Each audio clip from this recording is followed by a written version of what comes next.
Hey guys, it's Z.A.K here, and today I'm going to show you how to lower your slash two-wheel drive's chassis. Or just any high center gravity two-wheel drive chassis, unless if it's a lot different than the slash two-wheel drive.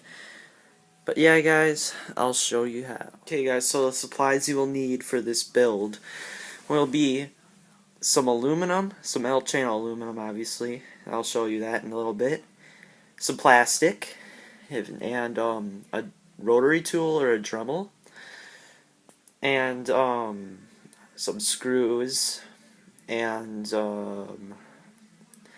some peel and stick foam.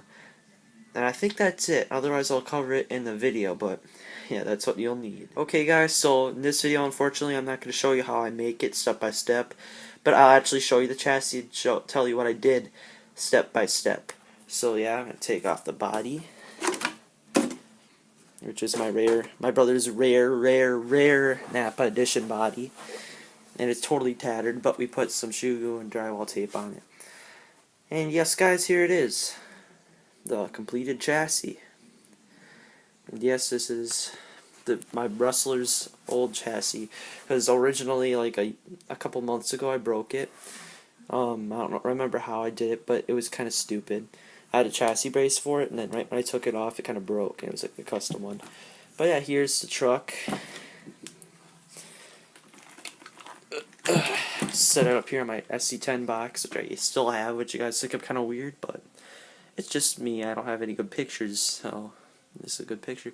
Okay, so basically what I did here, as you can see, well, I'll flip it over for a better sight, is yes, I did cut my Rustler's chassis in half. Then what I did was, as you can see here, the kind of skid plate thing, and then this, all I did was I made like a T from each of the front and the rear.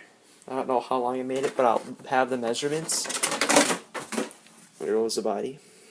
In centimeters, I'll measure it from the T thing. It's about 4.5 centimeters to drill down from the middle of the chassis, where you cut it, all the way down to there.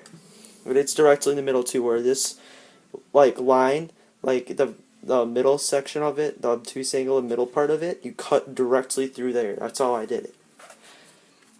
Then what you need to do on this one,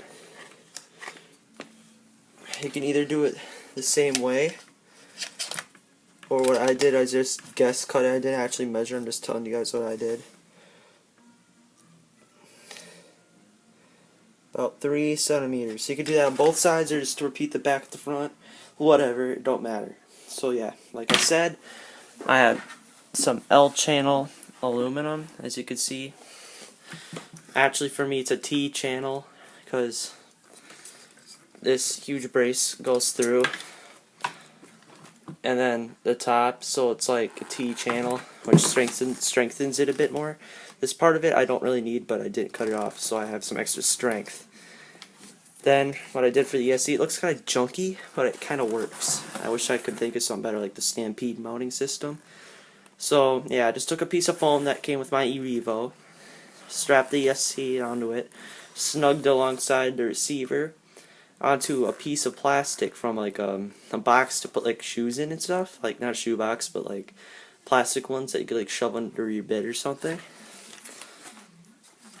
And I cut it about that long to hold the battery down, because I run my LiPo batteries in here. So yeah.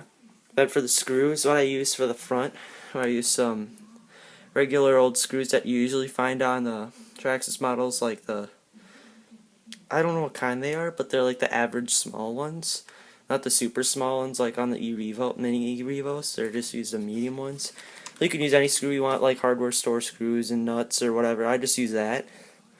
Then for the rear, I use like the bulkhead screws from the slash two-wheel drive and Rustler and whatnot, and some wheel nuts. And that should give you a little idea of how big you need them, because you're using like all the screws. Now this is kind of a hard piece to get out. This is my battery pad thing. It's like this sets of screw heads stick out, as you can see.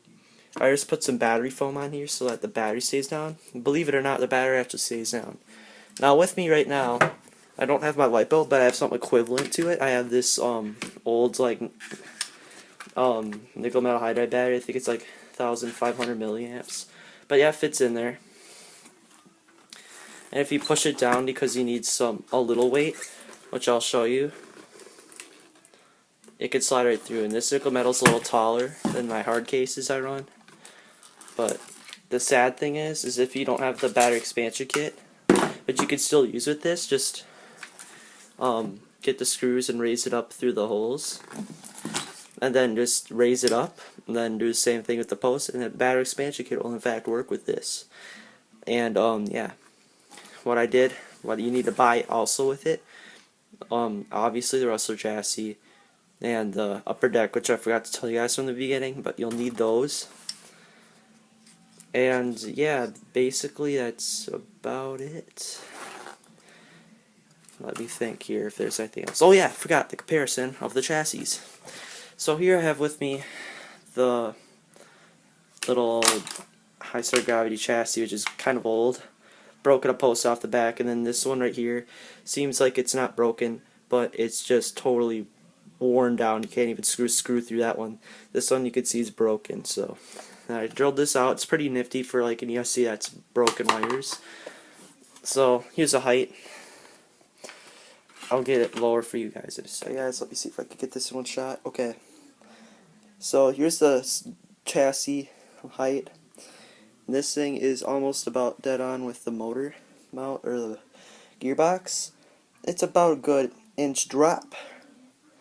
And also, don't forget that on the old chassis, your battery, which is the heaviest thing in your vehicle if you're running a nickel metal or a lipo, is going to be sitting up really high. And it's going to be really heavy. So, which means it'll be top heavy and it'll have a high center of gravity like the chassis. Flip over. Servo's up here. ESC's up here. The only real thing that's really making it a little better is the motor, because the skid plates make it drop. And theoretically, if you hit a bump, the skid plate will hit it and it'll break. That's what happened.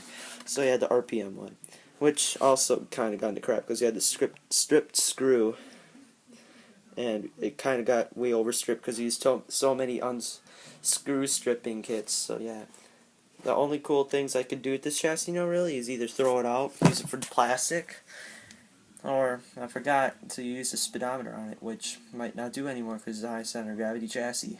Well, otherwise, guys, that's the video. And if you want to keep this chassis for yourself, like if you do it to your own RC, you can do whatever the crap you want with it. Don't matter. But yeah, guys, that's how I converted my slash two-wheel drive into a low, slender LCG chassis. You guys can tune it however you want, and make sure when you're cutting it. Oh yeah, I forgot the specs of the L channel, which I'll just put in the description, everything that's measured, so you guys know. And also I'll put my shoutouts on there in my next update video. Okay, so that's about 11 inches for both. 11-ish inches for both if you want it to be, but I didn't measure. I just cut to about the size and it still works. And oh yeah, if you want to know the chassis flex of this thing, you guys might be thinking, yeah, this thing might flex because it's like a twin vertical plate with like kind of like aluminum, and this is kind of weak aluminum, matter of fact, but it's actually pretty good with the chassis. So if you like get it buckled down right. So here's the chassis twist,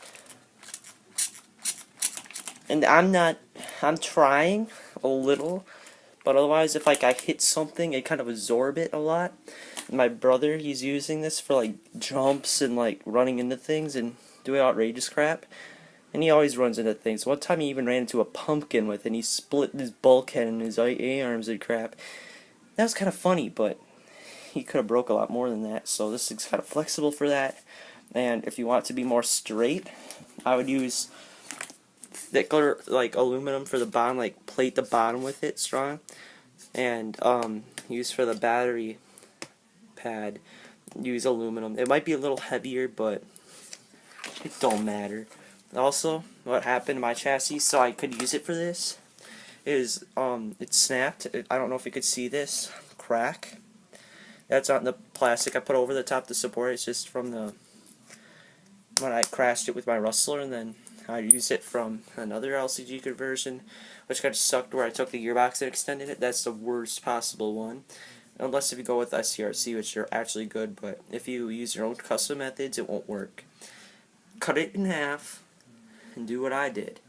And even if you're using it for your rustler, then you might want your rustler back, even though you broke it, like or something, and you could still use it for this, like me. I could probably make a second rustler with my brother Slash. Just make another set of these, but shorter, connecting the two parts of chassis together.